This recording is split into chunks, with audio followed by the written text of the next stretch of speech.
ინტერესის გატარების ძირითადი მეთოდი არის ფიზიკური საზღვრის მიწევა კონტროლის არეალთან, რაც შეიძლება ახლოს და შესაბამისად მისი სამხედრო კონტინგენტით საფრთხის შექმნა და ამ საფრთხის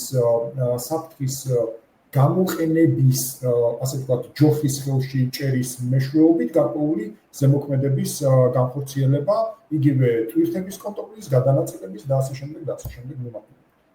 ჩვენ თუ დავინახავთ, შევხედავთ ახლა რა მდგომარეობა არის. აზერბაიჯანი თავისი 8 მილიონზე მეტი მოსახლით ძალიან კარგად არის, ძალიან გაძლიერებული არის სამხედრო მიმართულებით. ამას უნდა უმადლოდეს, აზერბაიჯანი არა მხოლოდ თავის დიდ შემოსავლებს ნავთობპროდუქტებიდან, ასევე უნდა უმადლოდეს საკმაოდ თანმიმდევრულ მიდგომას